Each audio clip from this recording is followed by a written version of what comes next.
పెడతాం సార్. బొట్లు 100% పెడతాం. పెట్టుకున్నాయో లేదంటే కపాలాలు 100% పుర్రెల దండ పెడతాం. వేసుకున్నాయో ఏవో ఒకటి పెట్టాల్సిన ఉంటాయి టైం కదా. వచ్చినప్పుడు సార్, పెట్టాల్సిన టైం వచ్చినప్పుడు, పెట్టాల్సిన వేదిక పైన, పెట్టాల్సిన ప్రొసీజర్‌లో ఎప్పుడు, ఎక్కడ, ఎలా పెట్టాలనో అట్లానే పెడతాం. 100% పెడతాం. మా దగ్గర ఏం ఆధారం ఒక లేకుండా ఒకవేళ ఒకవేళ ఉట్టిగైతే ఒక మాట్లాడం ఒక కదా! ఒకవేళ క్షుద్ర పూజలే చేయాలనుకుంటే ముఖ్యమంత్రి కుర్చీకే చేస్తారు కదా.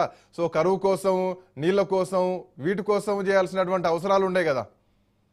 సార్, ఇప్పుడు ముఖ్యమంత్రి పదవి కన్నా వీళ్ళకు తెలంగాణ రాష్ట్ర ప్రజలు బాగుండకూడదనేదే కదా వీళ్ళ అంతిమ లక్ష్యము. ఈరోజు మార్నింగ్ కూడా ఒక ప్రధానమైనటువంటి వార్తాపత్రికల, అంటే నేను ఓన్లీ ఎందుకు అనే దానికి సబ్జెక్ట్ చెప్తున్నా, ఇంటర్లింక్ చెప్తున్నా. కన్నెపల్లి నుంచి నీళ్ళు ఎత్తిపోయింది అని చెప్పి ఒక సీనియర్ నాయకుడు బీఆర్ఎస్ నుంచి మాట్లాడుతుండ్రు.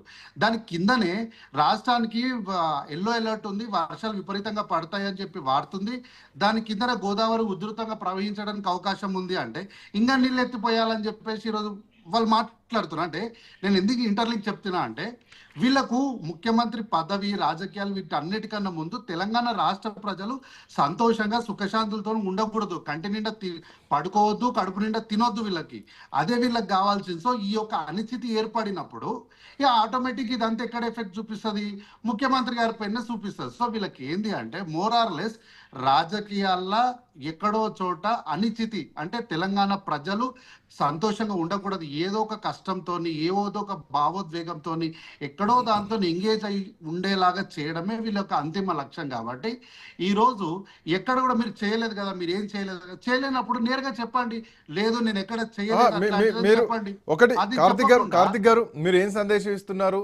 సో దేశంలో లేదంటే రాష్ట్రంలో క్షుద్ర పూజలు ఉన్నాయి, సో ఇట్లాంటి శక్తులు ఉన్నాయి, ఇట్లాంటి నెగిటివ్ ఎనర్జీ ఒకటి ఉన్నది, దీన్ని నమ్మాలి, క్షుద్ర పూజలు జరుగుతున్నాయి, క్షుద్ర పూజలు చేస్తున్నారు, అట్లాంటిదో వింగ్ ఉందని చెప్పేసి ప్రభుత్వమే ప్రజలకు కన్వే చేస్తుందా? నేను క్షుద్ర పూజలు నెగటివ్ ఎనర్జీ అని చెప్తానండి. ఎక్కడైనా సరే మంచి ఉన్న దగ్గర చెడు ఉంటుంది, దేవుడు ఉన్న దగ్గర దయ్యం ఉంటుంది. మన దగ్గర ఒక రకంగా చేస్తాం, ఇంకో దేశంలో ఇంకో రకంగా చేస్తారు. కానీ నేనేమంటున్నా, ఏదైనా సరే మంచిగా ఉన్నప్పుడు చెడు కూడా డెఫినెట్ గా ఉంటది. సో మీరు 10 ఏళ్ళు మంచి చేయలేదు కాబట్టి ఇప్పుడు మంచి చేస్తున్న వాళ్ళని ఆపడం కోసం మీరు అన్ని శక్తులు ప్రయోగం చేశారు.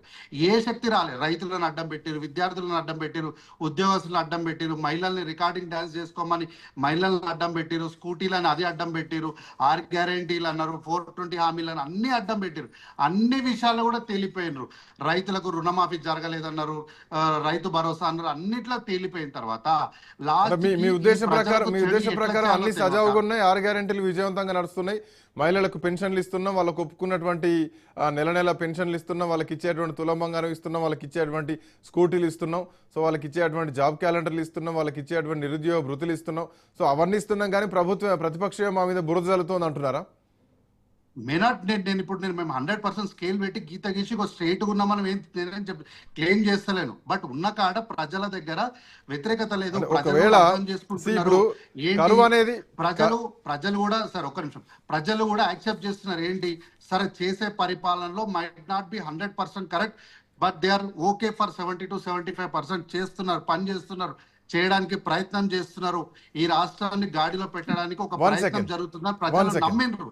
కాబట్టి వీటన్నిటి విషయాల్లో తేలిపోయినటువంటి బీఆర్ఎస్ పార్టీ లాస్ట్ కి ఏం చేయాలో తెలియక పురాతనాల్లో ఉన్నటువంటి ఒక అంశాన్ని పట్టుకొచ్చి ఈరోజు రాష్ట్ర ప్రజలకు మాకేం కాదు, ఒక్క నిమిషం సార్, రాజకీయాల్లో రాజ్యము కుర్చీలు తర్వాత విషయం, కానీ ప్రజలకు చేటు చేయాలన్నటువంటి ఒక ఈ సంకల్పంతో, ఈ చెడు ఆలోచనలతోని మేమేం బ్యాడ్ అయితలేము, ఈ చర్చ ప్రజల్లోకి వెళ్తే ప్రజలు పెద్ద దీన్ని సీరియస్ తీసుకొని ఏదో పెద్ద హైరాణ పడి గాబరా పడేటువంటి విషయం కూడా ఏం కాదు.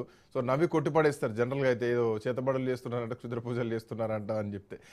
సుందర్ గారు ఉన్నారు మనతో పాటు. సుందర్ గారు, మీరు భూమిని చూశారు, ఆకాశాన్ని చూశారు, సో గ్రహాలను చూశారు, ఆ గ్రహాల మీద పోయేటువంటి రాకెట్